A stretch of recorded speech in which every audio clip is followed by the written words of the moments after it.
Nous consommons des quantités faramineuses de combustibles fossiles, gaz, pétrole et charbon, et nous ne pouvons plus nous en passer.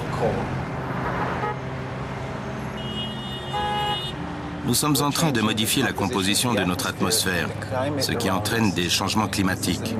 La situation est catastrophique sur le plan mondial.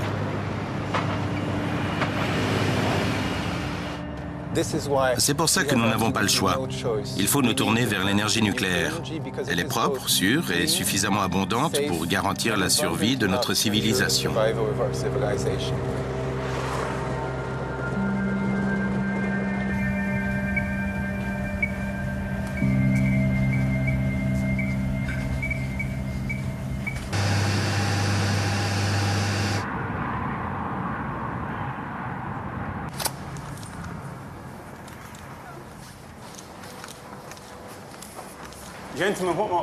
Messieurs, nous allons nous rendre sur le site nucléaire en zone surveillée.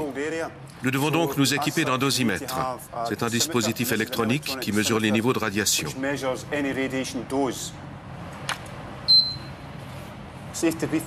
Pour votre sécurité avant de pénétrer dans la centrale, interdiction de fumer, de manger, de boire ou d'utiliser des cosmétiques. Toute radiation éventuelle représente un risque si elle est absorbée par votre organisme. N'importe lequel de ces actes pourrait être fatal.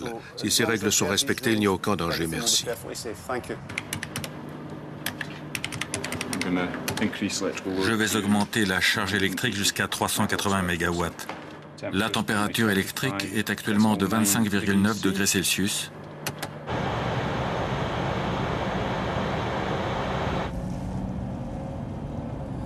Je suis écologiste, français, et je milite pour les idées vertes depuis que j'ai commencé à travailler il y a 25 ans. Est-ce que j'ai bien compris? Vous êtes écologiste et en faveur du nucléaire. Je suis un vert pro-nucléaire. Je pense que l'énergie nucléaire est la plus sûre et la plus propre que nous ayons à disposition à l'heure actuelle pour résoudre la crise du climat et de l'énergie, tout en protégeant l'environnement. La plupart des gens ne réalisent pas que nous avons déjà allumé la mèche d'une bombe climatique à retardement. Nous devons absolument envisager toutes les solutions, quelles qu'elles soient, sans nous imposer de tabous.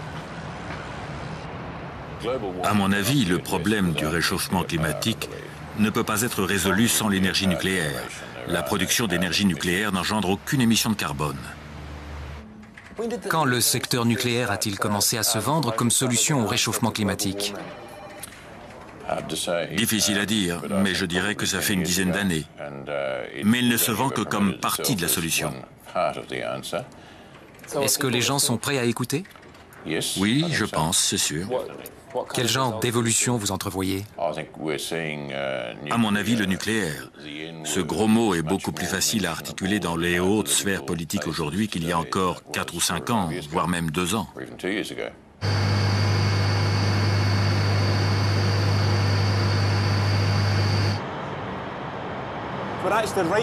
Nous nous trouvons au sommet de la centrale nucléaire. C'est ce qu'on appelle le bloc central. De part et d'autre, vous voyez les piles des réacteurs 1 et 2. Elles surmontent le cœur du réacteur où a lieu le processus de fission. On fissionne l'atome d'uranium pour libérer l'énergie sous forme de chaleur afin de transformer en vapeur l'eau qui circule dans les tuyaux. Ils fonctionnent tous les deux en ce moment.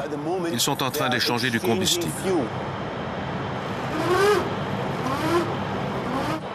Et la centrale continue de fonctionner? Oui, en fait, on n'arrête jamais la centrale, on diminue juste sa production d'énergie. Il paraît que le ravitaillement est l'un des processus les plus dangereux dans la production d'énergie nucléaire. Je ne dirais pas dangereux, mais il est essentiel d'actionner tous les systèmes de sécurité et d'appliquer toutes les règles de fonctionnement. En fait, si nous ne portons aucun équipement pour nous protéger de la contamination, c'est parce que la probabilité est très faible. C'est pourtant marqué « zone de contrôle de la contamination ». Oui, juste là, en dessous. Au cas où quelqu'un voudrait descendre, cette zone de contrôle de la contamination est classée catégorie 2, ce qui signifie qu'il est possible qu'il y ait de faibles taux de contamination.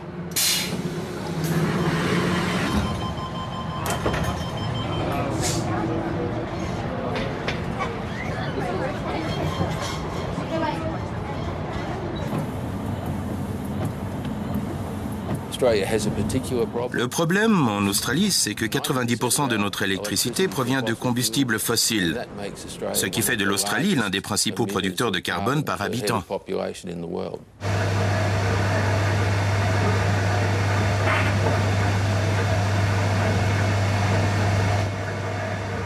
Donc l'Australie va probablement franchir le pas de l'énergie nucléaire. On constate un renouveau de l'énergie nucléaire dans le monde. Il y a actuellement 27 centrales nucléaires en construction et il est prévu d'en construire 136 autres dans les 10 prochaines années. Les Australiens savent qu'ils ne peuvent pas continuer à avoir le taux le plus élevé d'émissions de carbone du monde industrialisé et ne rien faire.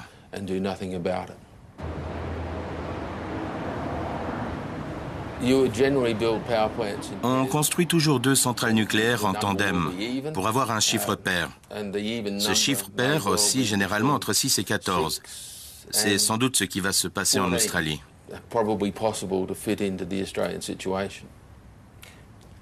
Ça paraît beaucoup. Le charbon représente actuellement 80% de l'énergie produite en Australie. Alors, si on construit tous ces réacteurs nucléaires,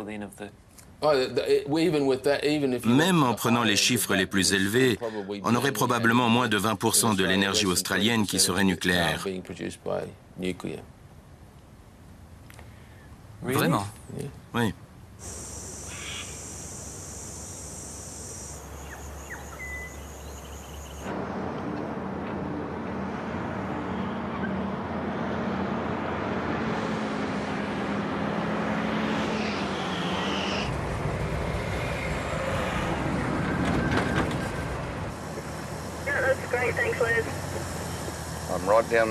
Je suis tout au fond, je veux juste l'autorisation de dépasser les cônes jaunes pour entrer dans la zone de forage.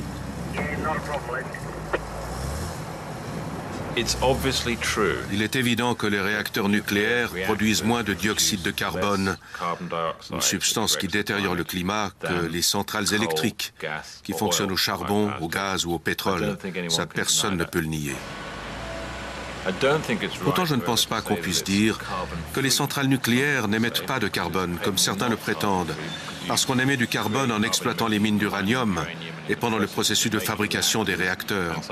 Et puis parfois, on a recours à du matériel de remplacement conventionnel. Alors oui, le nucléaire émet peu de carbone, mais il émet du carbone.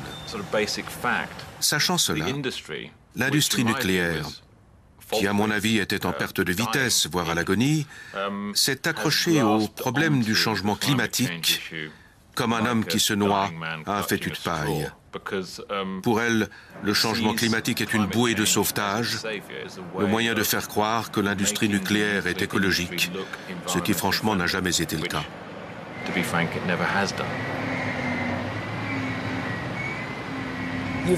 Vous connaissez l'organisation écologiste pour l'énergie nucléaire? Oui, 4 pelés en tondu, non? Comment la plupart des écologistes réagissent à votre point de vue? Les écologistes d'aujourd'hui sont partagés sur la question. Avant, ils s'accordaient plus ou moins tous à dire que l'énergie nucléaire, c'est mauvais. Maintenant, la polémique fait rage. Peut-être y en a-t-il qui ne partagent pas mon point de vue. Mais il y en a beaucoup, et pas des moindres, qui sont d'accord avec moi. Alors ça vaut au moins la peine d'y réfléchir. Patrick Moore, par exemple. Il était l'un des cofondateurs de Greenpeace en 1971. Comme moi, il pense que nous n'avons pas d'autre choix que d'opter pour l'énergie nucléaire, parce que c'est la seule solution à notre problème.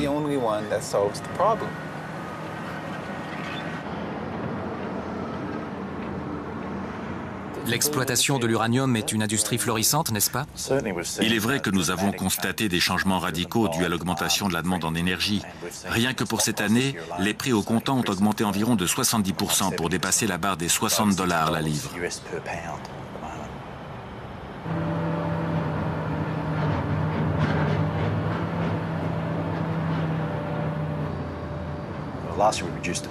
L'année dernière, nous avons produit près de 6000 tonnes d'uranium et nous l'avons vendu selon des critères internationaux et australiens très stricts en Europe, dans certaines régions d'Asie et aux États-Unis.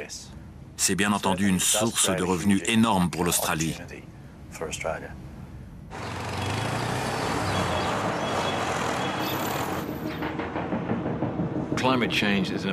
Les changements climatiques constituent un problème très sérieux, l'un des plus graves auxquels l'humanité ait eu à faire face, au même titre que la prolifération d'armes nucléaires ou la menace d'holocauste nucléaire.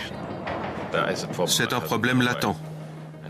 Or, qui dit énergie nucléaire, dit armes nucléaires. Ça a toujours été et ce sera toujours le cas. À mon avis, le risque, c'est que si on veut résoudre le problème du changement climatique grâce à l'énergie nucléaire, on risque de commettre une grave erreur. Car le remède au plutonium risque d'être pire que le mal du carbone.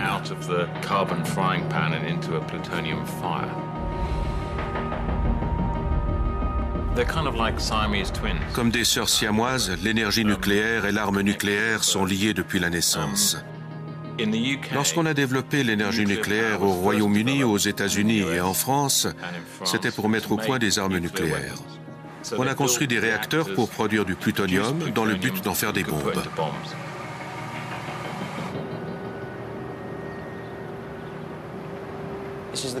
Ça, c'est la vieille dame de l'énergie nucléaire commerciale. La première centrale nucléaire commerciale du monde.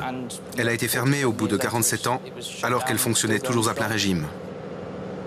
Ici, c'est la salle de contrôle pour le réacteur numéro 1, une partie de la centrale électrique de Calderol inaugurée par la reine en 1956.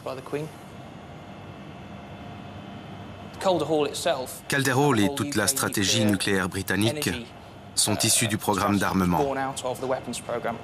On s'est dit, attendez, la production de plutonium émet de la chaleur. Alors pourquoi ne pas utiliser cette chaleur et cette énergie dans les ménages et les entreprises britanniques?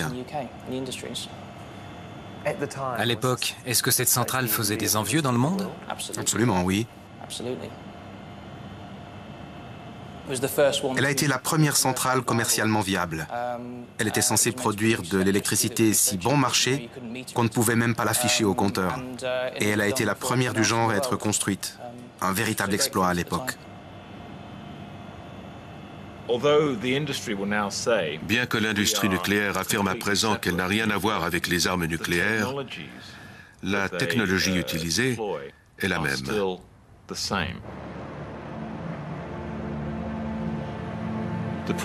Le problème, c'est qu'avec la technologie nucléaire, vous avez toujours la possibilité de fabriquer des armes nucléaires. C'est même très facile. Il suffit d'un changement de gouvernement, d'un changement de situation, pour qu'on transforme un programme nucléaire civil en programme nucléaire militaire. Nous sommes très préoccupés par les ambitions nucléaires militaires de la Corée du Nord et de l'Iran. Où dans le monde construit-on le plus grand nombre de nouveaux réacteurs? À l'heure actuelle, en Asie orientale, au Japon, en Corée, en Chine, en Inde aussi.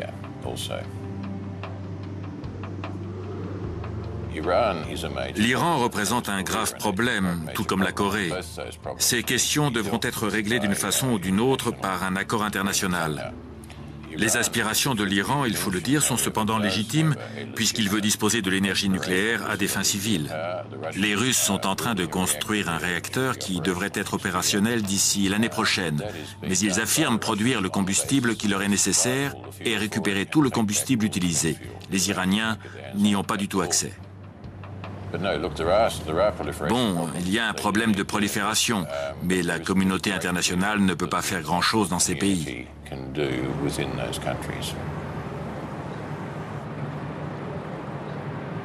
Quand la centrale a-t-elle fermé? Elle a fermé en 2003. Et depuis, on la prépare pour la première phase de déclassement. En fait, il faut plus de gens pour déclasser une centrale nucléaire que pour la faire fonctionner. Combien de temps dure la phase de déclassement pour une centrale nucléaire? Selon le gouvernement, ou plutôt le calendrier de l'autorité responsable du déclassement nucléaire, on prévoit un délai de 120 ans. On essaie de raccourcir cette période quand c'est possible, mais compte tenu des circonstances actuelles, il faut compter au moins 110 ou 120 ans pour déclarer le site dénucléarisé. Pendant combien d'années le site a-t-il fonctionné? 47 ans. Et à combien peut-on chiffrer les coûts? Selon les estimations, le coût du déclassement des centrales de Calderol se situe aux alentours de 1,5 milliard d'euros.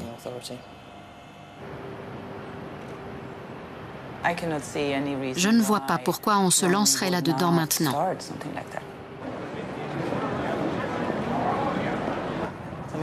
Regardez où ça nous a menés. Nous nous retrouvons dans une situation où nous sommes tellement dépendants du nucléaire que nous ne savons plus comment nous en débarrasser. C'est comme si vous étiez fier de ne jamais avoir fumé de votre vie et que quelqu'un vienne vous dire de vous mettre à fumer parce que tout le monde le fait. Vous seriez bien bête d'accepter.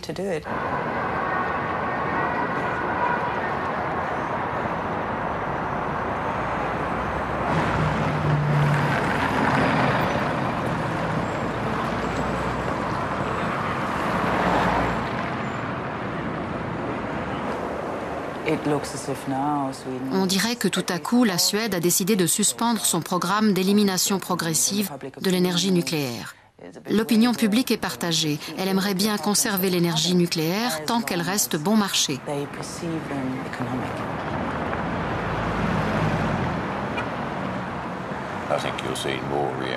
À mon avis, la Suède va construire davantage de réacteurs nucléaires.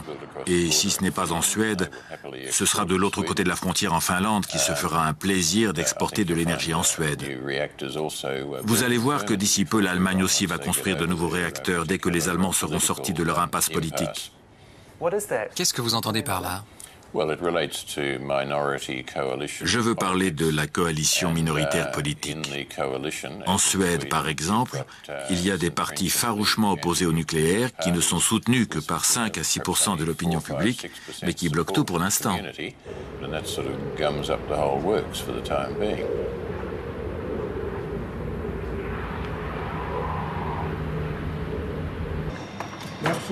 Le pied gauche en avant, la main droite sur le bouton.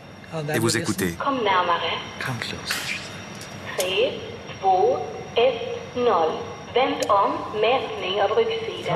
Tournez-vous, le pied droit, la main gauche, et appuyez pour le maintenir enfoncé. Ça veut dire que vous n'avez pas de particules actives sur vous. En Suède, on a construit des centrales nucléaires dans l'idée de les faire fonctionner pendant 25 ans.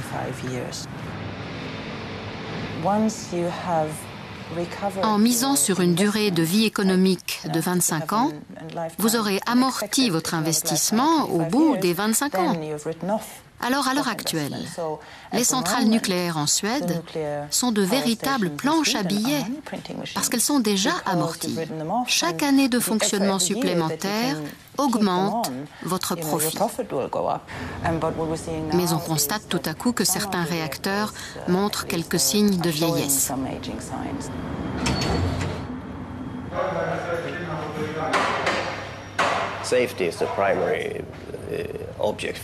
La sécurité, c'est notre priorité. Pour notre compagnie, ces unités peuvent fonctionner pendant environ 40 ou 50 ans. Tel est notre objectif, les faire fonctionner aussi longtemps que possible. N'est-ce pas dangereux de reclasser certaines parties de ces centrales pour prolonger leur durée de vie? Non, ça ne pose pas de problème de sécurité, mais bien sûr, nous devons tenir compte du facteur économique. Ce que je veux dire, c'est que, quitte à tout changer, mieux vaut en construire une nouvelle. Voici la salle de contrôle pour l'unité 3. Quand la production est en cours, c'est très calme. Mais bien sûr, nous avons des alertes de temps à autre.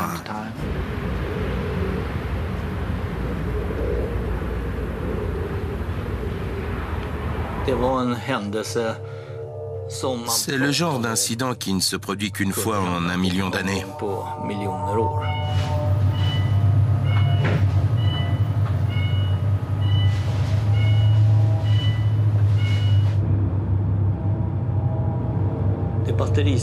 Le réseau fonctionnant sur batterie a été mal installé dans les années 90. Or, les réseaux à batterie et ceux au diesel étaient interdépendants. Lorsqu'un des réseaux à batterie est tombé en panne, celui au diesel n'a pu se mettre en marche. Quand la deuxième batterie est tombée en panne, c'est le deuxième réseau à diesel qui n'a pas pu se mettre en marche. Mais pour un motif encore inconnu, 2 des réseaux sur batterie ont fonctionné.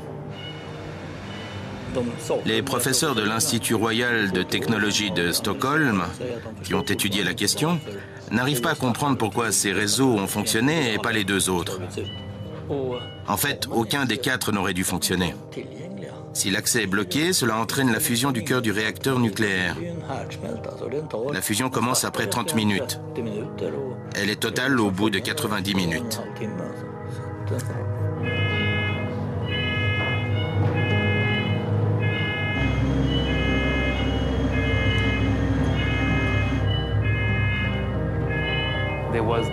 On a frisé la catastrophe.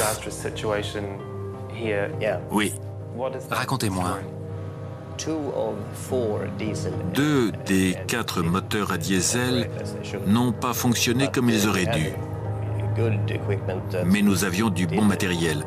Alors nous n'avons pas eu de problème avec le réacteur.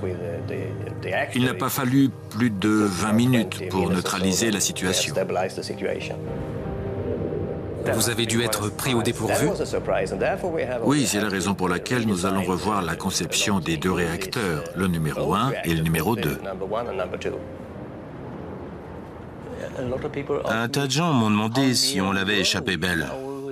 Mais comme je le dis toujours, c'est difficile à dire. On a frôlé la catastrophe, mais je ne sais pas à quel point. Quoi qu'il en soit, on ne devrait jamais s'en approcher autant. Ce sont des technologies trop dangereuses pour qu'on passe si près de la catastrophe. Alors pourquoi ne s'est-il rien passé? La chance, je dirais juste la chance.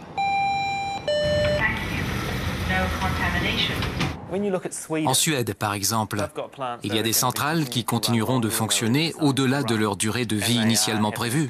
On les reclasse.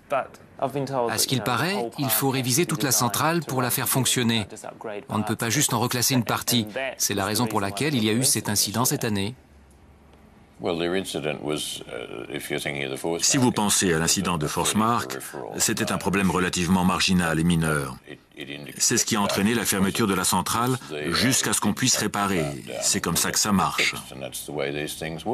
Le problème est qu'on ne peut pas avoir de système infaillible, n'est-ce pas? Absolument infaillible, non. Rien n'est jamais totalement exempt de risque, si c'est ça que vous voulez dire. Tout ce qu'on peut faire, c'est limiter les risques au maximum.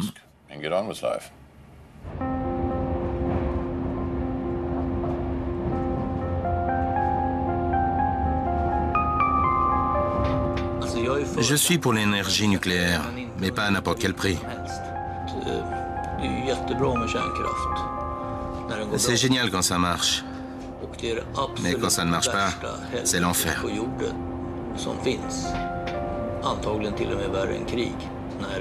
C'est sans doute pire que la guerre. Et si vous n'êtes pas prêt à entendre ça, ne touchez pas à l'énergie nucléaire.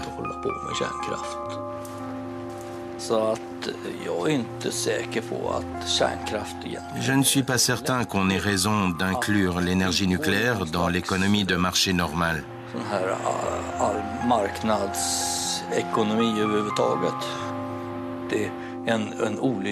S'il y a un accident dans une usine chimique, par exemple, ou un acte de terrorisme, disons dans le métro, il va y avoir des victimes, c'est sûr. Il faudra nettoyer les lieux. C'est horrible, c'est vrai, mais la vie continue. L'incident est clos.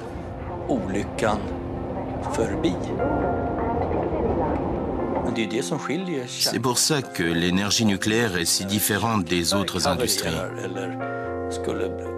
Si une centrale nucléaire tombe en panne, si elle est la cible d'un acte de terrorisme, l'incident n'est tout simplement jamais clos.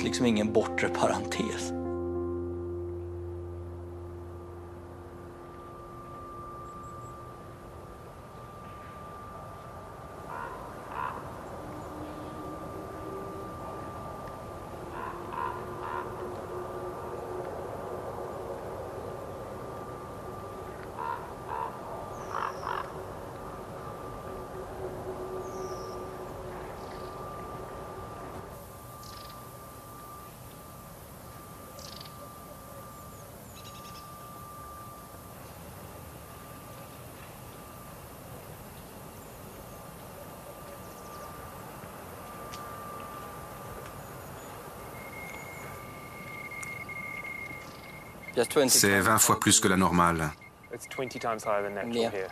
Et nous sommes sur la route. Si on fait le test sur l'herbe, ce sera encore plus. C'est plus élevé sur l'herbe. Oui. Après l'explosion, la forêt a absorbé beaucoup de poussière radioactive. C'est pourquoi elle est devenue rouge dans un premier temps et elle est morte l'année suivante. On va voir ce que l'appareil indique sur l'herbe. Le niveau de radiation sera plus élevé sur l'herbe. Nous sommes sur l'asphalte et c'est une nouvelle route. Il faut mesurer la terre. Je suis sûr que c'est plus élevé. Plus de 2 fois plus élevé, ça grimpe vite.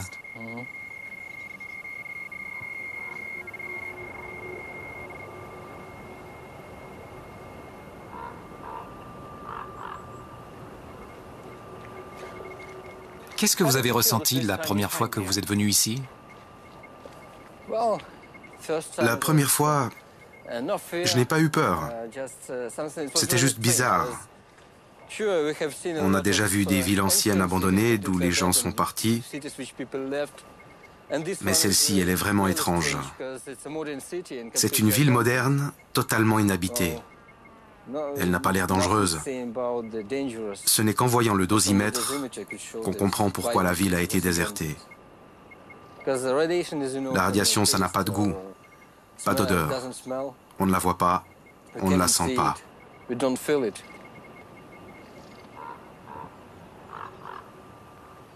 Combien y avait-il d'habitants dans cette ville? 50 000.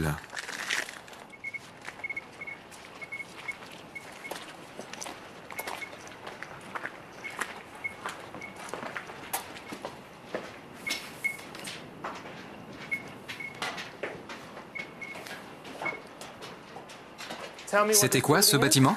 Un hôtel. Un hôtel. Un hôtel.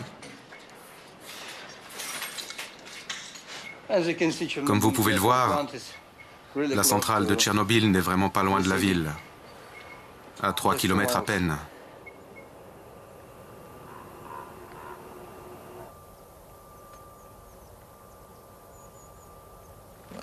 La ville a été évacuée le surlendemain de l'accident. Et personne n'est jamais revenu? Jamais.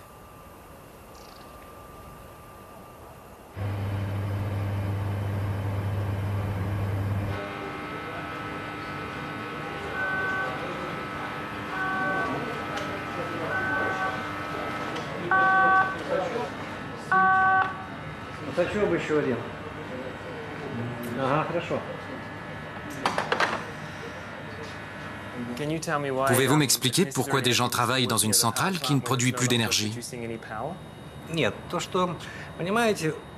Vous savez, n'importe quelle centrale, et surtout la nôtre, avec ses spécificités, récupère beaucoup de combustible nucléaire usagé.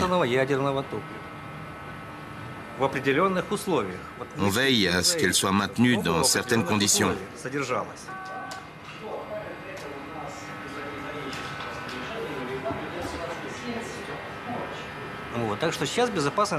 La sécurité passe avant tout. Mais en 1986, c'est la production d'électricité qui était prioritaire. Le plus d'électricité possible.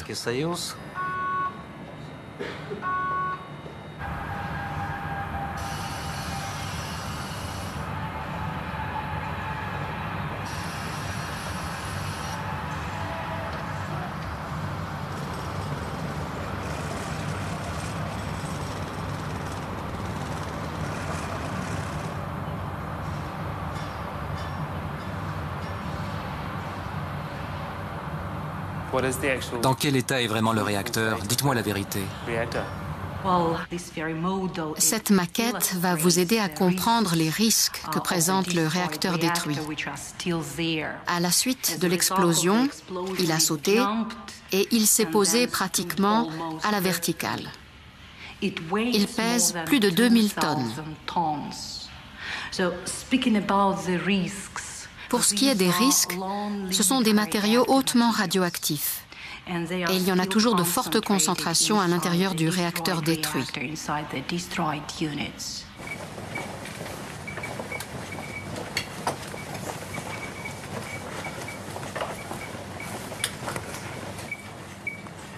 Nous sommes en train de passer du premier au deuxième niveau de la centrale de Tchernobyl, réacteurs numéro 3 et 4. Le taux de radiation va donc se mettre à grimper, n'est-ce pas? Non, tout a l'air normal. À mon avis, il va grimper quand nous serons vraiment très près du numéro 4. Jusqu'où, vous pensez? Vous pensez qu'on va atteindre quel niveau? Je ne sais pas exactement. Ce n'est pas un appareil professionnel. Mais si le niveau de radiation est très élevé, et il l'affiche.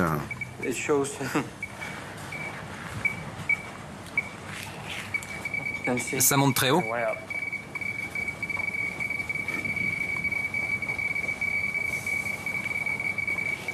Vous nous le dites, s'il y a de quoi s'inquiéter, n'est-ce pas?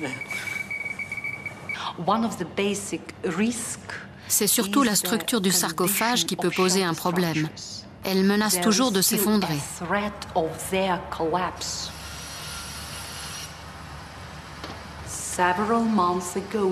Il y a quelques mois, la situation était critique. La structure menaçait de s'effondrer partiellement. On l'a soudée et bétonnée pour la stabiliser. Les employés ne travaillaient pas plus de quelques minutes à la fois. Ils se relayaient. Oui, ils travaillaient par petites tranches de 20 minutes, une demi-heure. Il y avait constamment des équipes de relève.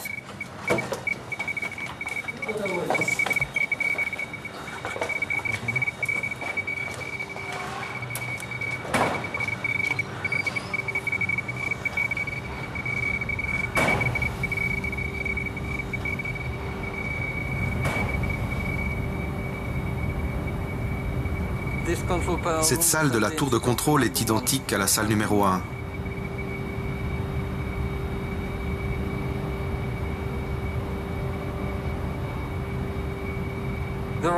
Dans certaines salles, on ne peut pas rester plus de quelques secondes ou quelques minutes. Tout dépend du taux de radiation.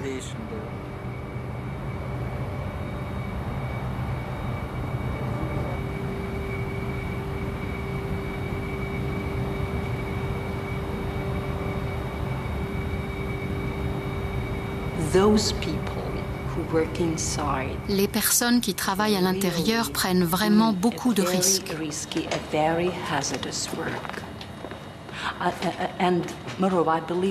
Tous ceux qui travaillent sur le site de Tchernobyl, en particulier à proximité du sarcophage, doivent être conscients du lieu où ils travaillent et dans quelles conditions. Le risque existe toujours.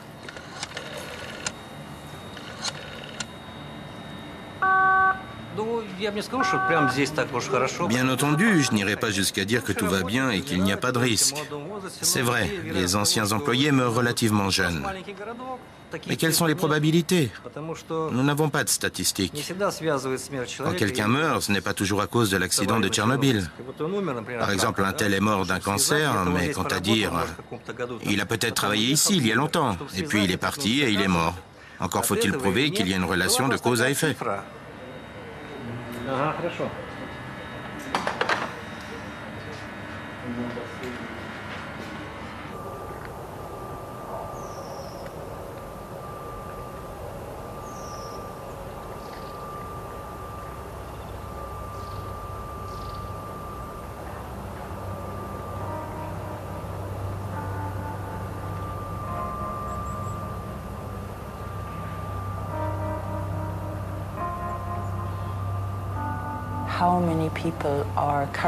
Combien de personnes souffrent actuellement de séquelles de l'accident de Tchernobyl? Combien de personnes vont mourir après avoir reçu une dose de radiation excessive à proximité de Tchernobyl et aussi ici, en Europe occidentale? Nous ignorons encore trop de choses. Il faudra du temps avant que nous saisissions toutes les conséquences.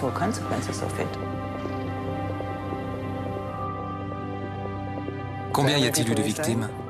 56, c'est le chiffre évoqué dans le rapport du Forum de Tchernobyl l'an dernier. Il paraît qu'en Union soviétique, il y aurait eu 600 000 victimes au total.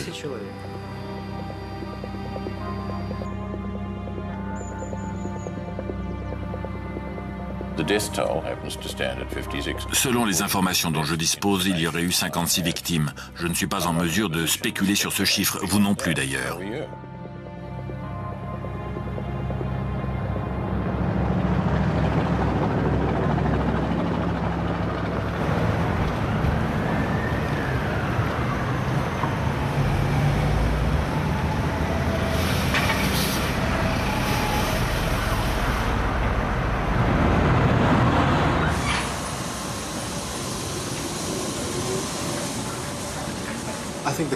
À mon avis, le climat fiscal et social a changé partout dans le monde.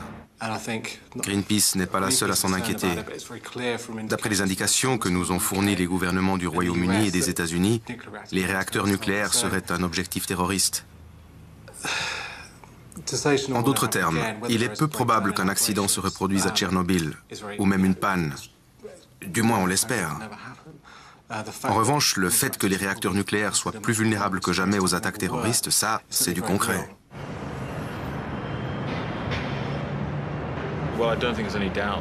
Il ne fait aucun doute que les centrales et les installations nucléaires sont des cibles de prédilection pour les terroristes. Nous avons la preuve qu'Al-Qaïda, par exemple, y a pensé. Les services secrets américains, britanniques et autres nous ont avertis que les centrales nucléaires étaient des cibles. Alors, nous le savons.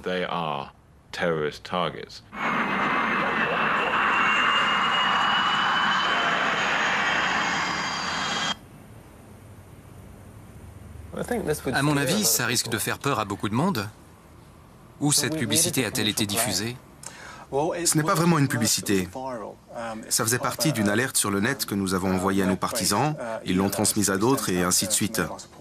C'est dans le cadre d'une campagne que nous organisons pour sensibiliser le public à la vulnérabilité du transport des déchets nucléaires et à celle des centrales nucléaires vis-à-vis des attaques terroristes. The next train to arrive at platform 3 will be the 710 nuclear waste train to Sellafield from Dungeness.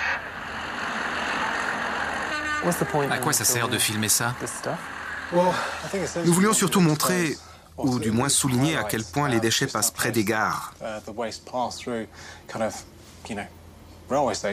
Comme vous pouvez le constater, l'un de ces convois de déchets passe le long d'un quai qui, à l'heure de pointe, serait noir de monde.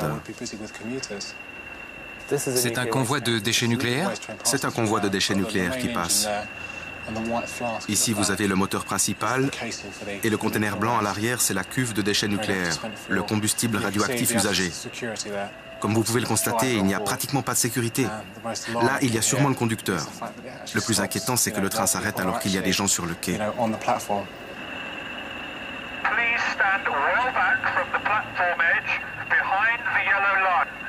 If a train carrying this dangerous nuclear waste were involved in a serious accident or terrorist attack, the whole of West London would have to be evacuated and thousands could die. Je suppose qu'on vous répondra que les déchets sont tellement bien emballés et sécurisés que même si le train déraillait, il ne se passerait rien. Nous avons mandaté un ingénieur nucléaire indépendant pour étudier la question et il semblerait en effet que la cuve soit solide. Mais s'il y avait un accident ou une attaque terroriste à l'intérieur d'un tunnel, toutes les conditions seraient réunies pour que la température grimpe à 8000 degrés, une chaleur à laquelle ces containers ne résisteraient pas. Or, si les containers étaient endommagés, la contamination radioactive pourrait se répandre à des kilomètres à la ronde et entraîner un risque inacceptable pour le public.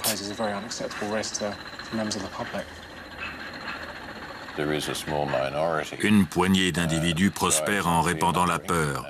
Ils sont idéologiquement opposés à l'énergie nucléaire, aux aliments génétiquement modifiés et à toutes sortes de choses du même acabit. Ils passent leur temps à répandre la peur, et depuis longtemps, mais à mon avis, leur crédibilité est passablement érodée.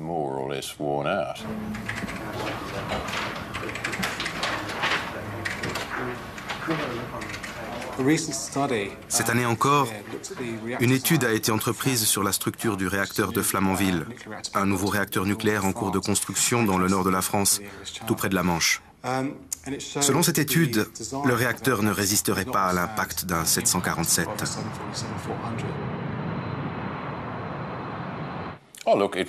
Pour commencer, la centrale nucléaire serait probablement anéantie.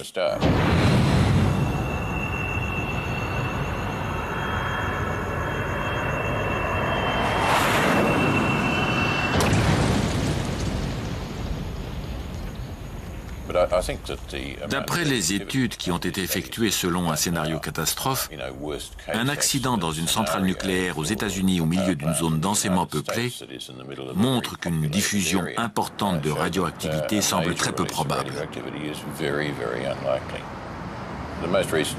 Les études les plus récentes et les plus approfondies laissent entendre qu'il serait possible d'évacuer la zone autour de l'accident en marchant. Une zone de quelle superficie? Jusqu'à quelques kilomètres. Mais il est peu probable que la zone devienne inhabitable.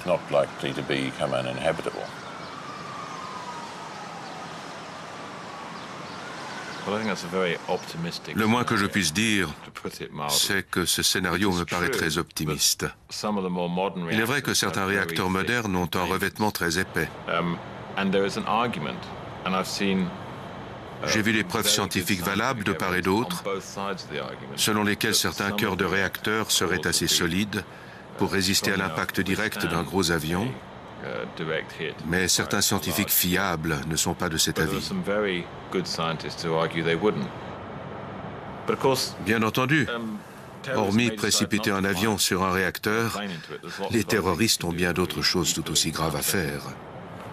Par exemple? Ce qui m'inquiète le plus, ce sont les gens qui travaillent dans les centrales. Je ne révèle pas un secret si je dis qu'avec un peu d'imagination, on peut aisément comprendre le mal que pourraient faire des gens de l'intérieur.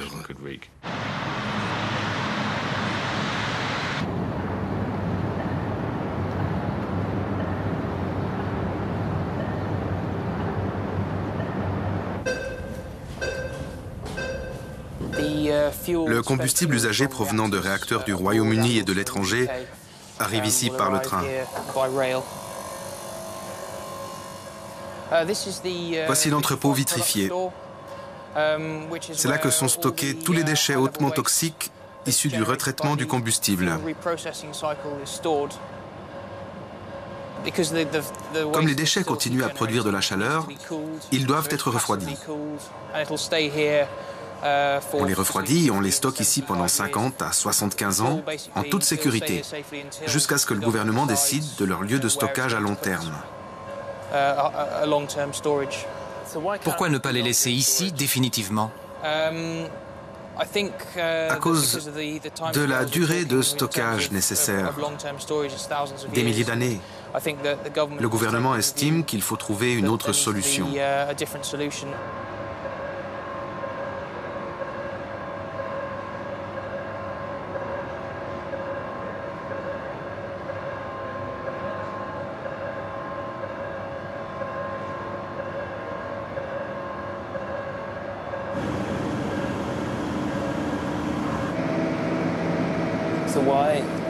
Pourquoi n'a-t-on pas encore trouvé de lieu de stockage pour les déchets nucléaires hautement toxiques? Il n'y a pas de difficulté majeure hormis les problèmes politiques. C'est le syndrome PDMJ. Qu'est-ce que c'est? PDMJ, pas dans mon jardin. Mais sinon, il n'y a pas de problème. L'industrie nucléaire a près de 50 ans. Et oui, certains gouvernements, dont celui du Royaume-Uni, ont pris leur temps pour l'assimiler.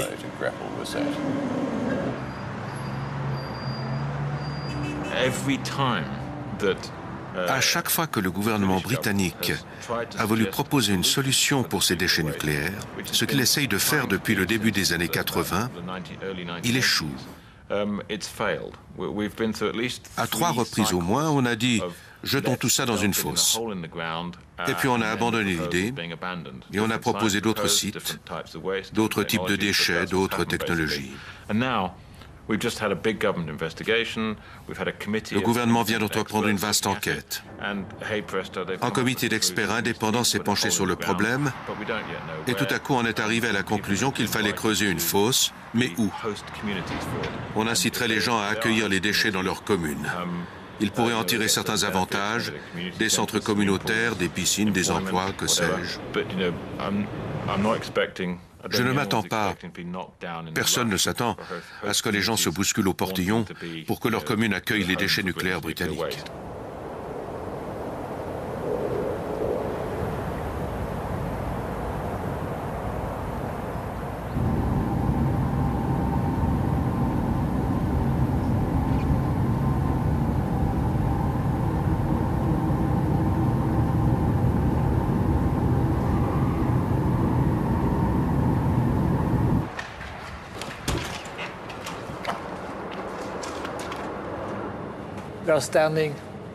Nous sommes ici à 80 mètres au-dessous du niveau de la mer. Il y a 4 cavernes, de 160 mètres de long chacune, 20 mètres de large et 20 mètres de haut pour la plus grande, conçues pour accueillir des déchets faiblement et moyennement radioactifs.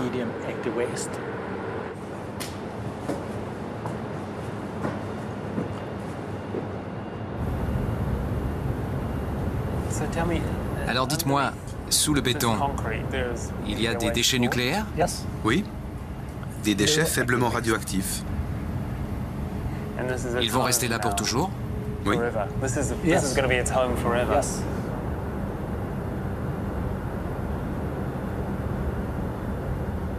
Qu'est-ce que ça veut dire exactement faiblement et moyennement radioactif? De quel genre de déchets s'agit-il?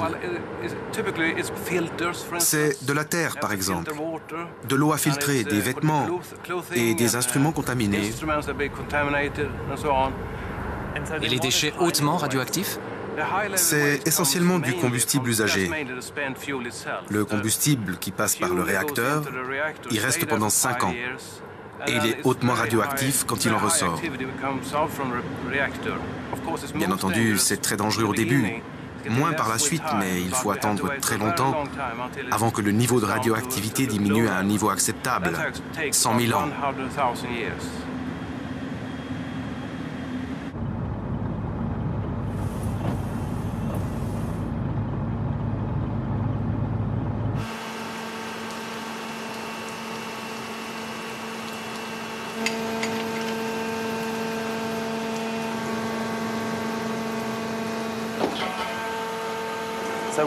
Alors qu'est-ce que vous allez faire de ces déchets hautement radioactifs? Nous allons tout d'abord les stocker pendant 30 ans. Puis nous devrons les enterrer dans le sous-sol, là où les choses ne se transforment que très lentement. C'est le seul endroit où on peut envisager un avenir à long terme.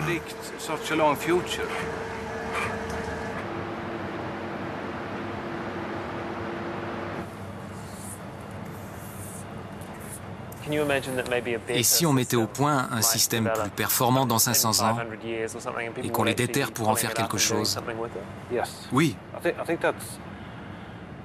Je crois qu'il est très important d'y songer, car l'homme n'accède jamais à la connaissance absolue.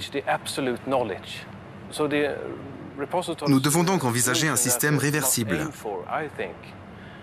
qui nous permette de récupérer les déchets au cas où les futures générations trouvaient une meilleure solution. À mon avis, il faut faire preuve d'humilité et se dire que bon, même si on pense avoir trouvé une bonne solution, il se peut qu'il y ait autre chose dans 500 ans. Il faut donc qu'à ce moment-là, on ait la possibilité de récupérer les déchets si on le souhaite.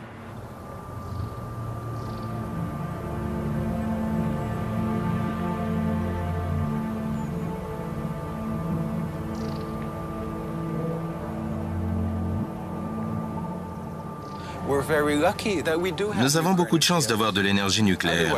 Sinon, une partie de l'humanité serait condamnée, ce qui ne serait pas une mauvaise chose pour la planète.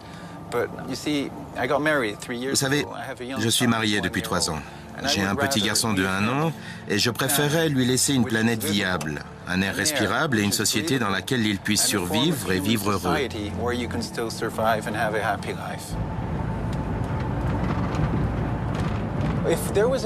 S'il y avait une solution miracle non polluante, bien sûr, je signerais tout de suite dès demain. Les énergies solaires et éoliennes existent, mais elles sont très diffuses et intermittentes. Et malheureusement, elles ne produiront jamais les quantités d'énergie nécessaires au fonctionnement de notre société, de nos entreprises. Nous devons trouver une autre solution.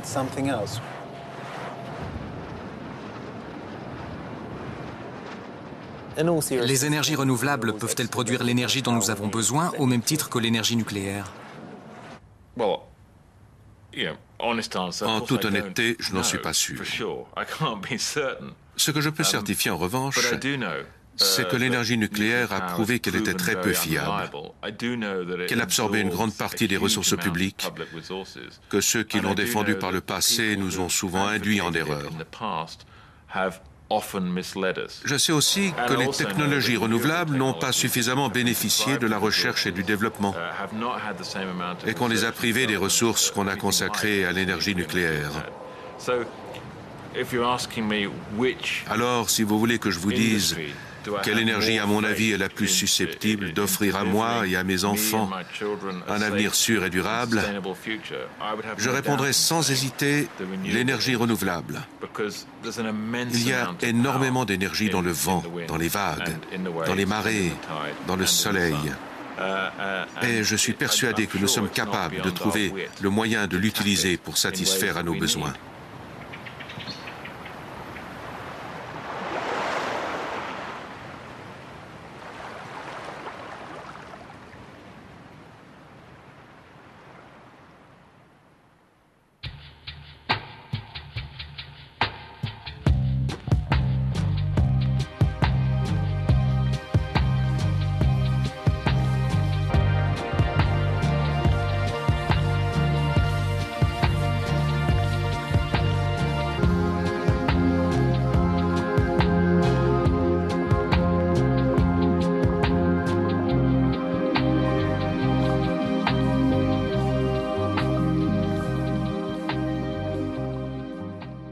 Trouvait une meilleure solution. À mon avis, il faut faire preuve d'humilité et se dire que bon, même si on pense avoir trouvé une bonne solution, il se peut qu'il y ait autre chose dans 500 ans. Il faut donc qu'à ce moment-là, on ait la possibilité de récupérer les déchets si on le souhaite.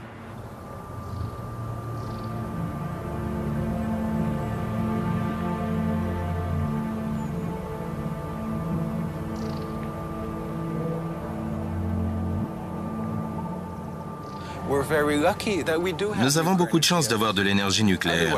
Sinon, une partie de l'humanité serait condamnée, ce qui ne serait pas une mauvaise chose pour la planète. Vous savez, je suis marié depuis 3 ans. J'ai un petit garçon de 1 an et je préférerais lui laisser une planète viable, un air respirable et une société dans laquelle il puisse survivre et vivre heureux.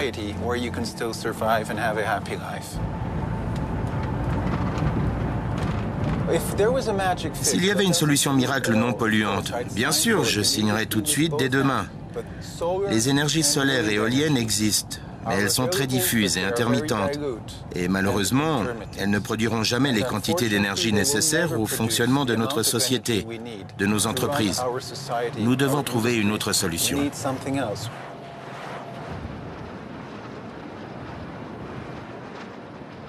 Les énergies renouvelables peuvent-elles produire l'énergie dont nous avons besoin au même titre que l'énergie nucléaire? En toute honnêteté, je n'en suis pas sûr. Ce que je peux certifier en revanche, c'est que l'énergie nucléaire a prouvé qu'elle était très peu fiable, qu'elle absorbait une grande partie des ressources publiques, que ceux qui l'ont défendue par le passé nous ont souvent induits en erreur. Je sais aussi que les technologies renouvelables n'ont pas suffisamment bénéficié de la recherche et du développement et qu'on les a privées des ressources qu'on a consacrées à l'énergie nucléaire. Alors, si vous voulez que je vous dise quelle énergie, à mon avis, est la plus susceptible d'offrir à moi et à mes enfants un avenir sûr et durable, je répondrai sans hésiter l'énergie renouvelable. Il y a énormément d'énergie dans le vent, dans les vagues, dans les marées, dans le soleil. Et je suis persuadé que nous sommes capables de trouver le moyen de l'utiliser pour satisfaire à nos besoins.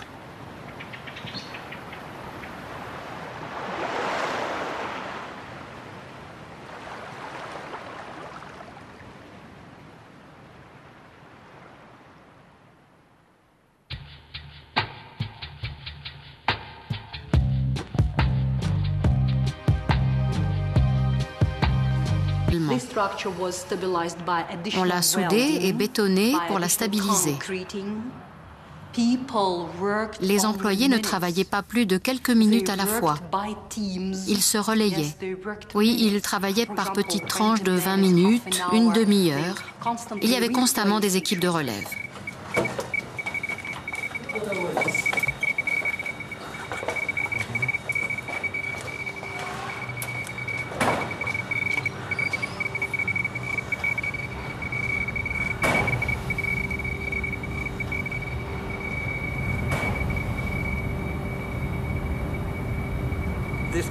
Cette salle de la tour de contrôle est identique à la salle numéro 1.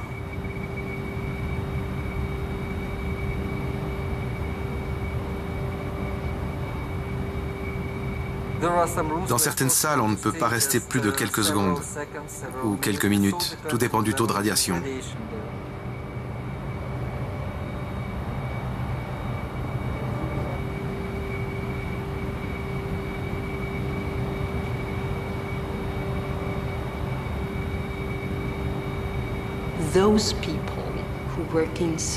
Les personnes qui travaillent à l'intérieur prennent vraiment beaucoup de risques.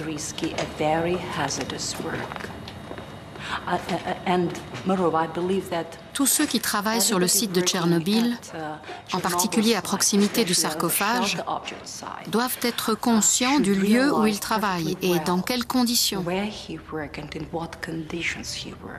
Le risque existe toujours.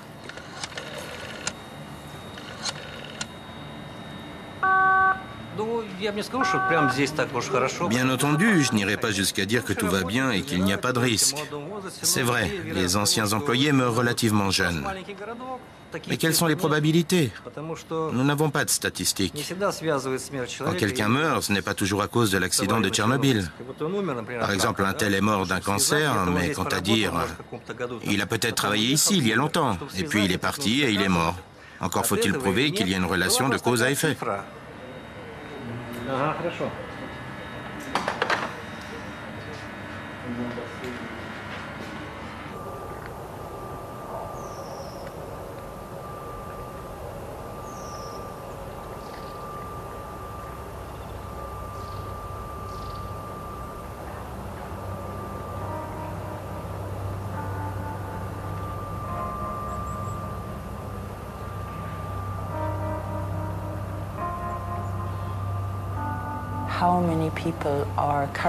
Combien de personnes souffrent actuellement de séquelles de l'accident de Tchernobyl?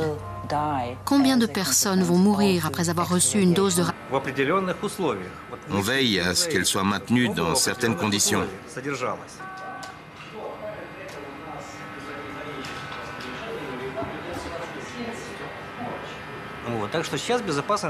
La sécurité passe avant tout. Mais en 1986, c'est la production d'électricité qui était prioritaire. Le plus d'électricité possible.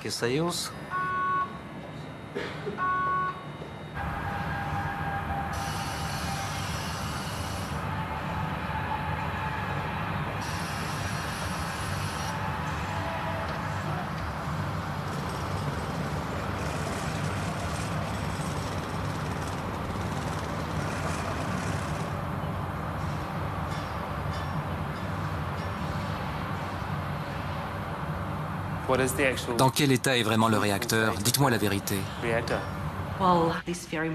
Cette maquette va vous aider à comprendre les risques que présente le réacteur détruit. À la suite de l'explosion, il a sauté et il s'est posé pratiquement à la verticale. Il pèse plus de 2000 tonnes. Pour ce qui est des risques, ce sont des matériaux hautement radioactifs. Et il y en a toujours de fortes concentrations à l'intérieur du réacteur détruit.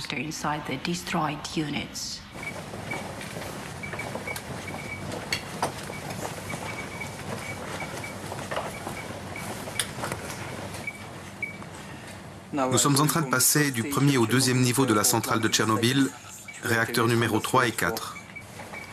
Le taux de radiation va donc se mettre à grimper, n'est-ce pas? Non, tout a l'air normal. À mon avis, il va grimper quand nous serons vraiment très près du numéro 4. Jusqu'où, vous pensez? Vous pensez qu'on va atteindre quel niveau? Je ne sais pas exactement. Ce n'est pas un appareil professionnel. Mais si le niveau de radiation est très élevé, et il l'affiche.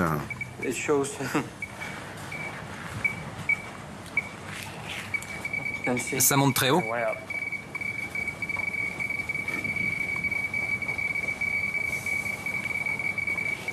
Vous nous le dites, s'il y a de quoi s'inquiéter, n'est-ce pas? C'est surtout la structure du sarcophage qui peut poser un problème. Elle menace toujours de s'effondrer.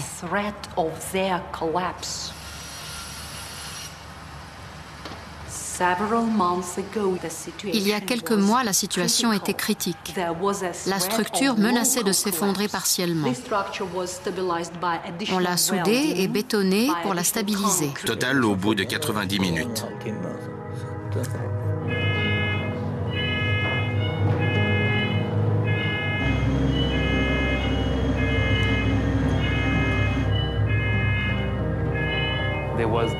On a frisé la catastrophe. Oui. Racontez-moi. 2 des 4 moteurs à diesel n'ont pas fonctionné comme ils auraient dû. Mais nous avions du bon matériel. Alors nous n'avons pas eu de problème avec le réacteur. Il n'a pas fallu plus de 20 minutes pour neutraliser la situation. Vous avez dû être pris au dépourvu? Oui, c'est la raison pour laquelle nous allons revoir la conception des 2 réacteurs, le numéro 1 et le numéro 2. Un tas de gens m'ont demandé si on l'avait échappé belle. Mais comme je le dis toujours, c'est difficile à dire. On a frôlé la catastrophe, mais je ne sais pas à quel point. Quoi qu'il en soit, on ne devrait jamais s'en approcher autant. Ce sont des technologies trop dangereuses pour qu'on passe si près de la catastrophe. Alors pourquoi ne s'est-il rien passé? La chance, je dirais juste la chance.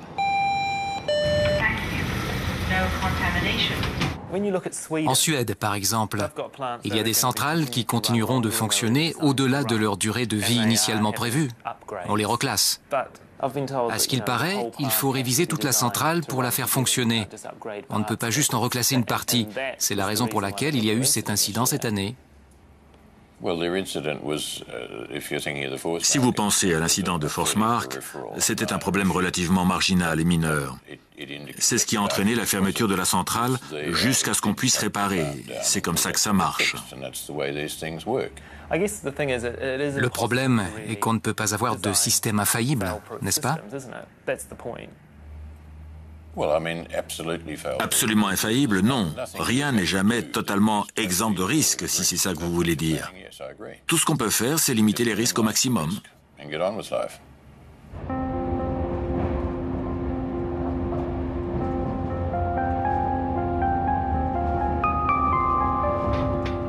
Je suis pour l'énergie nucléaire, mais pas à n'importe quel prix. C'est génial quand ça marche. Mais quand ça ne marche pas, c'est l'enfer.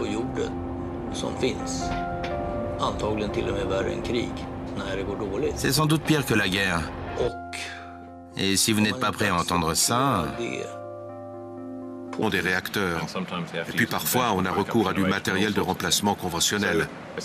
Alors oui, le nucléaire émet peu de carbone, mais il émet du carbone. Sachant cela, l'industrie nucléaire, qui à mon avis était en perte de vitesse, voire à l'agonie, s'est accrochée au problème du changement climatique comme un homme qui se noie à un fétu de paille. Pour elle, le changement climatique est une bouée de sauvetage, le moyen de faire croire que l'industrie nucléaire est écologique, ce qui franchement n'a jamais été le cas.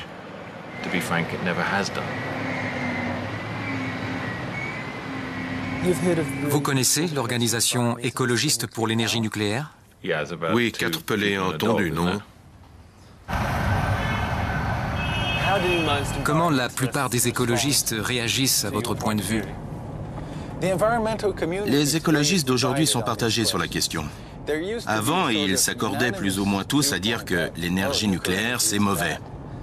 Maintenant, la polémique fait rage. Peut-être y en a-t-il qui ne partagent pas mon point de vue. Mais il y en a beaucoup, et pas des moindres, qui sont d'accord avec moi.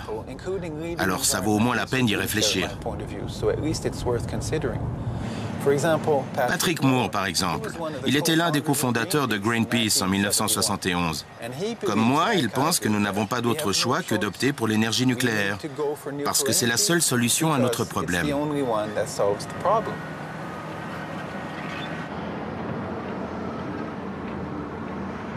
L'exploitation de l'uranium est une industrie florissante, n'est-ce pas?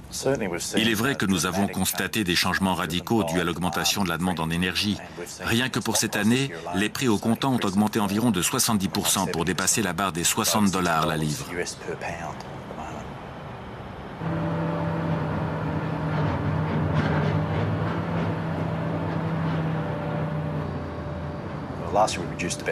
L'année dernière, nous avons produit près de 6000 tonnes d'uranium et nous l'avons vendu selon des critères internationaux et australiens très stricts en Europe, dans certaines régions d'Asie et aux États-Unis. C'est bien entendu une source de revenus énorme pour l'Australie.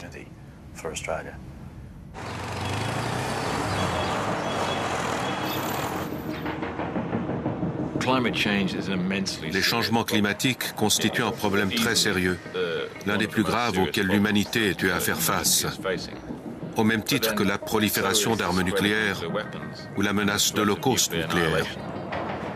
C'est un problème latent.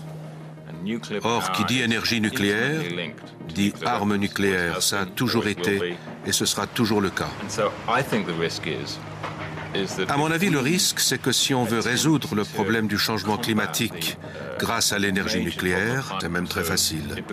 Il suffit d'un changement de gouvernement, d'un changement de situation, pour qu'on transforme un programme nucléaire civil en programme nucléaire militaire. Nous sommes très préoccupés par les ambitions nucléaires militaires de la Corée du Nord et de l'Iran. Où dans le monde construit-on le plus grand nombre de nouveaux réacteurs? À l'heure actuelle, en Asie orientale, au Japon, en Corée, en Chine, en Inde aussi.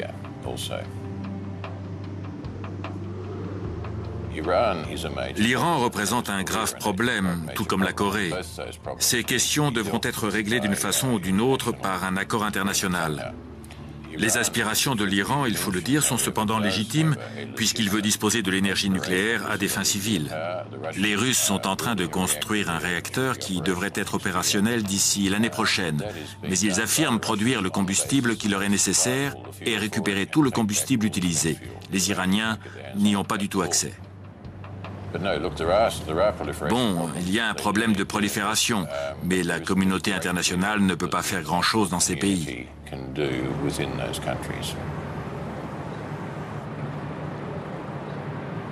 Quand la centrale a-t-elle fermé? Elle a fermé en 2003. Et depuis, on la prépare pour la première phase de déclassement.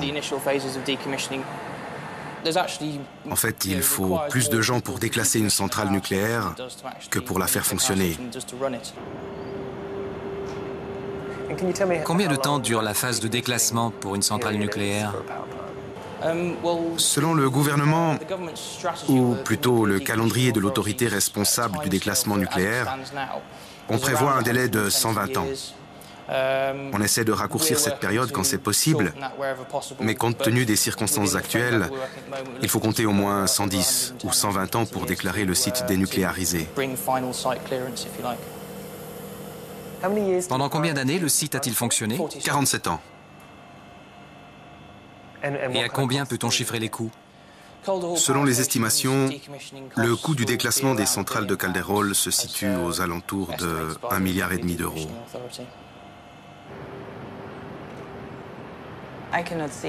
Je ne vois pas pourquoi on se lancerait là-dedans maintenant.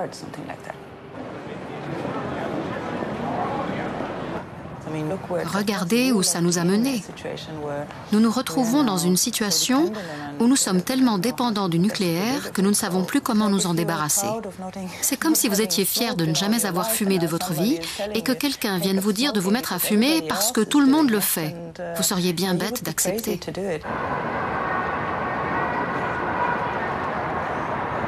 Cette zone de contrôle de la contamination est classée catégorie 2, ce qui signifie qu'il est possible qu'il y ait de faibles taux de contamination.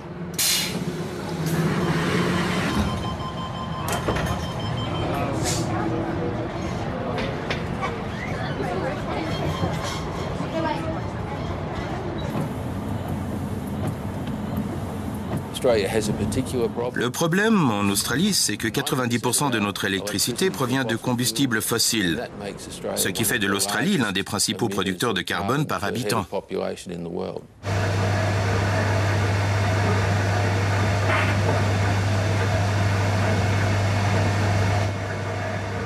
Donc l'Australie va probablement franchir le pas de l'énergie nucléaire. On constate un renouveau de l'énergie nucléaire dans le monde. Il y a actuellement 27 centrales nucléaires en construction et il est prévu d'en construire 136 autres dans les 10 prochaines années. Les Australiens savent qu'ils ne peuvent pas continuer à avoir le taux le plus élevé d'émissions de carbone du monde industrialisé et ne rien faire.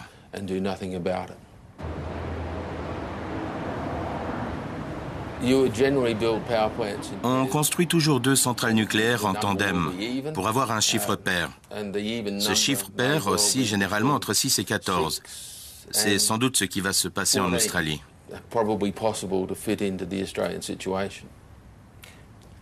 Ça paraît beaucoup. Le charbon représente actuellement 80% de l'énergie produite en Australie. Alors, si on construit tous ces réacteurs nucléaires, même en prenant les chiffres les plus élevés, on aurait probablement moins de 20% de l'énergie australienne qui serait nucléaire. Vraiment? Oui.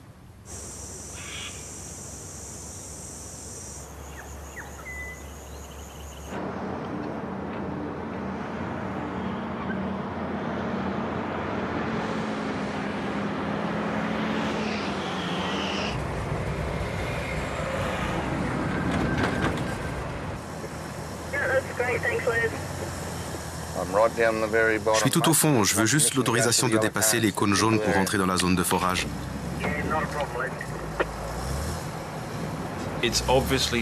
Il est évident que les réacteurs nucléaires produisent moins de dioxyde de carbone, une substance qui détériore le climat, que les centrales électriques qui fonctionnent au charbon, au gaz ou au pétrole. Ça, personne ne peut le nier. Pourtant, je ne pense pas qu'on puisse dire que les centrales nucléaires n'émettent pas de carbone, comme certains le prétendent, parce qu'on émet du carbone en exploitant les mines d'uranium et pendant le processus de fabrication des réacteurs. Et puis parfois, on a recours à du matériel de remplacement.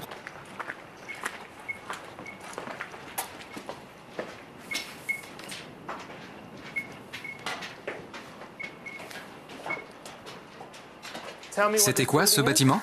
Un hôtel. Un hôtel. Un hôtel. Comme vous pouvez le voir, la centrale de Tchernobyl n'est vraiment pas loin de la ville, à 3 km à peine.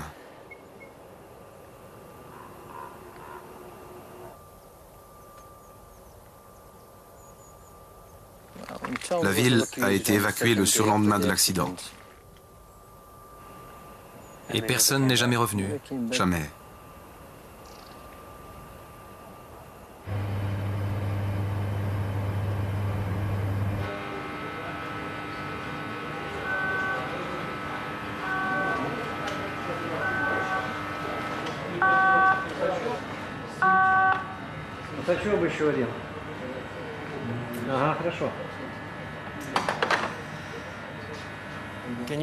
Pouvez-vous m'expliquer pourquoi des gens travaillent dans une centrale qui ne produit plus d'énergie?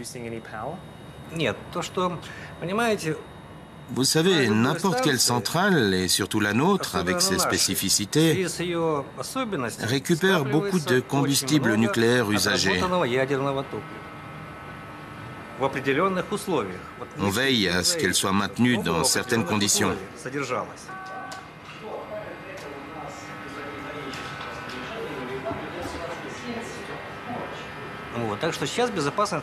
La sécurité passe avant tout, mais en 1986, c'est la production d'électricité qui était prioritaire.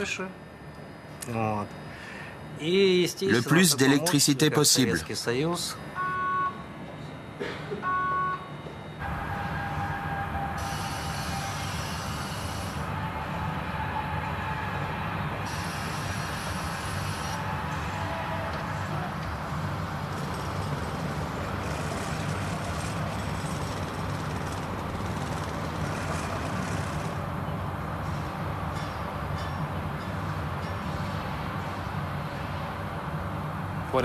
Dans quel état est vraiment le réacteur? Dites-moi la vérité. Cette maquette va vous aider à comprendre les risques que présente le réacteur détruit. À la suite de l'explosion, il a sauté et il s'est posé pratiquement à la verticale. Il pèse plus de 2000 tonnes. Pour ce qui est des risques, ce sont des matériaux hautement radioactifs. Et il y en a toujours de fortes concentrations à l'intérieur du réacteur détruit. Mais si le niveau de radiation est très élevé, il l'affiche.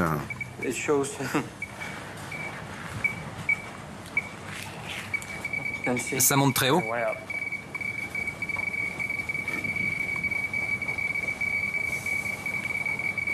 Vous nous le dites, s'il y a de quoi s'inquiéter, n'est-ce pas?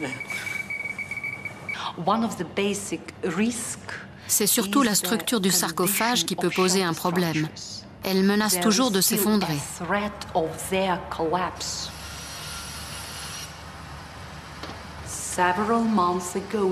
Il y a quelques mois, la situation était critique. La structure menaçait de s'effondrer partiellement.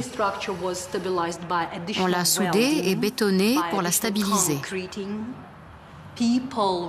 Les employés ne travaillaient pas plus de quelques minutes à la fois. Ils se relayaient. Oui, ils travaillaient par petites tranches de 20 minutes, une demi-heure. Il y avait constamment des équipes de relève.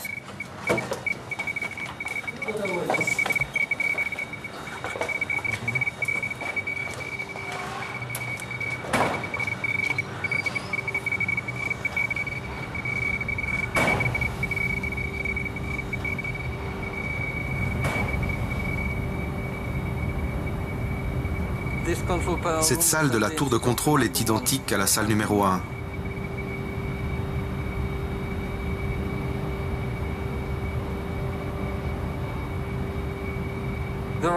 Dans certaines salles, on ne peut pas rester plus de quelques secondes ou quelques minutes. Tout dépend du taux de radiation.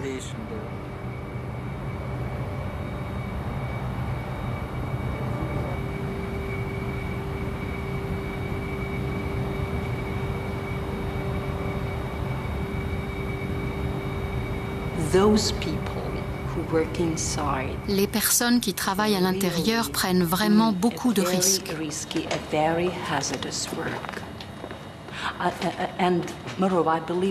Tous ceux qui travaillent sur le site de Tchernobyl, en particulier à proximité du sarcophage, doivent être conscients du lieu où ils travaillent et dans quelles conditions. Le risque existe toujours.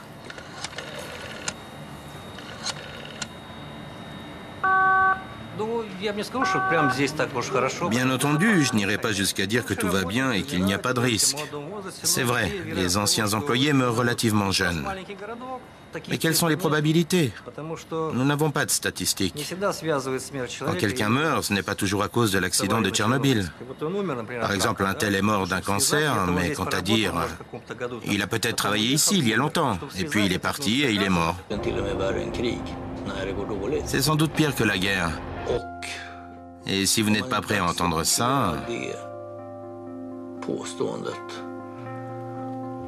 ne touchez pas à l'énergie nucléaire.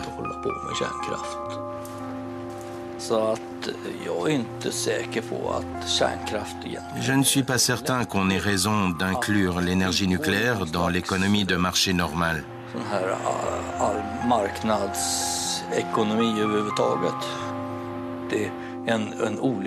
S'il y a un accident dans une usine chimique, par exemple, ou un acte de terrorisme, disons dans le métro, il va y avoir des victimes, c'est sûr. Il faudra nettoyer les lieux. C'est horrible, c'est vrai, mais la vie continue. L'incident est clos.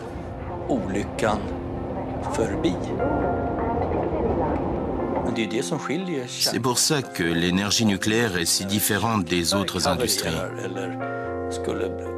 Si une centrale nucléaire tombe en panne, si elle est la cible d'un acte de terrorisme, l'incident n'est tout simplement jamais clos.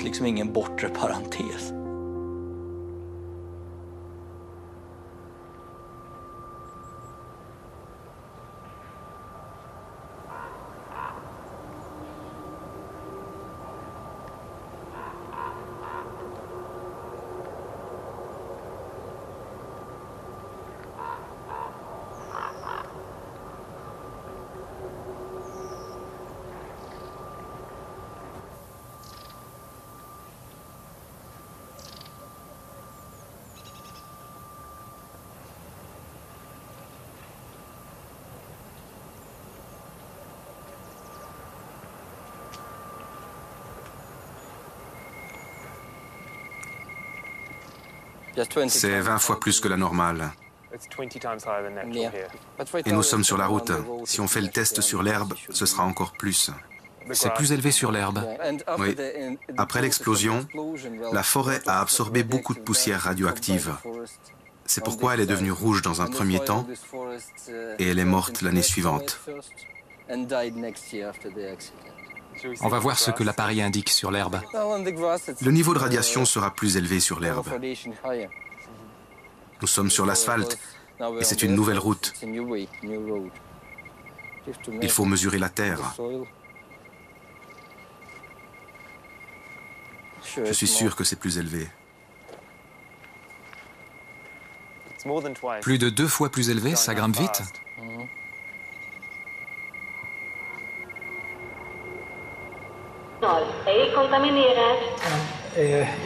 Ça veut dire que vous n'avez pas de particules actives sur vous. En Suède, on a construit des centrales nucléaires dans l'idée de les faire fonctionner pendant 25 ans.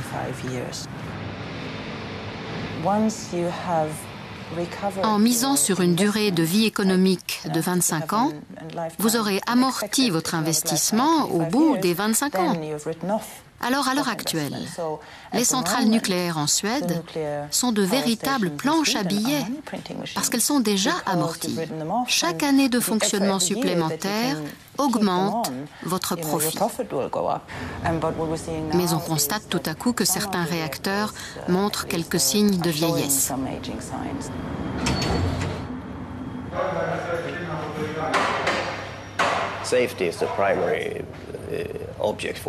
La sécurité, c'est notre priorité. Pour notre compagnie, ces unités peuvent fonctionner pendant environ 40 ou 50 ans. Tel est notre objectif, les faire fonctionner aussi longtemps que possible. N'est-ce pas dangereux de reclasser certaines parties de ces centrales pour prolonger leur durée de vie?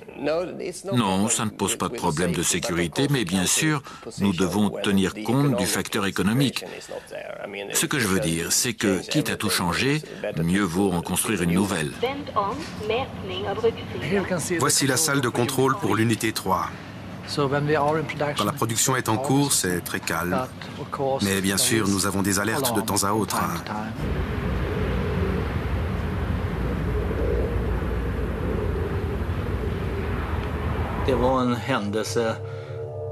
C'est le genre d'incident qui ne se produit qu'une fois en 1 million d'années.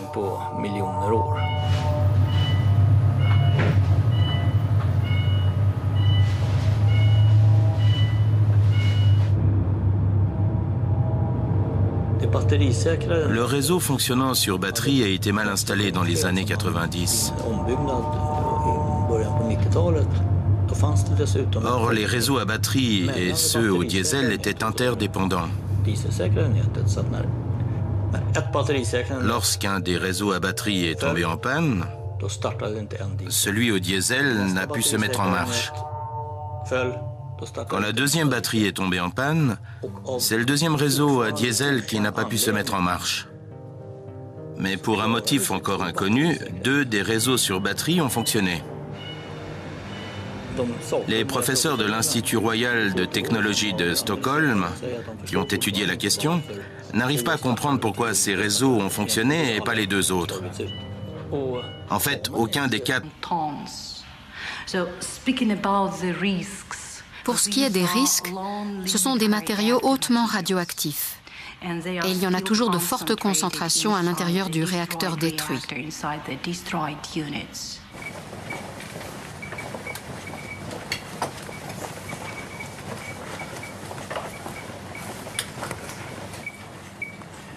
Nous sommes en train de passer du premier au deuxième niveau de la centrale de Tchernobyl, réacteurs numéro 3 et 4. Le taux de radiation va donc se mettre à grimper, n'est-ce pas? Non, tout a l'air normal. À mon avis, il va grimper quand nous serons vraiment très près du numéro 4. Jusqu'où, vous pensez? Vous pensez qu'on va atteindre quel niveau? Je ne sais pas exactement. Ce n'est pas un appareil professionnel. Mais si le niveau de radiation est très élevé, et il l'affiche.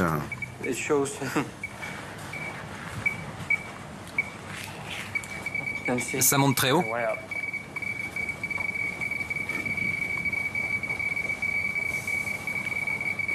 Vous nous le dites, s'il y a de quoi s'inquiéter, n'est-ce pas?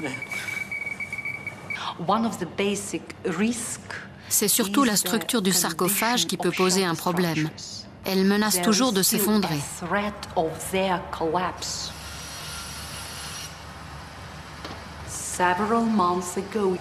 Il y a quelques mois, la situation était critique. La structure menaçait de s'effondrer partiellement. On l'a soudée et bétonnée pour la stabiliser. Les employés ne travaillaient pas plus de quelques minutes à la fois. Ils se relayaient. Oui, ils travaillaient par petites tranches de 20 minutes, une demi-heure. Il y avait constamment des équipes de relève.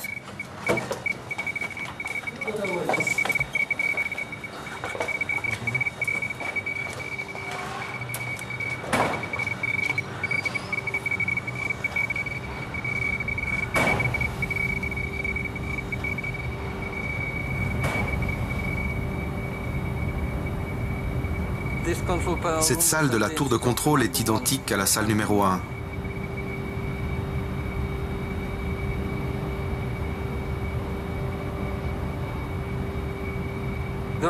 Dans certaines salles, on ne peut pas rester plus de quelques secondes ou quelques minutes. Tout dépend du taux de radiation.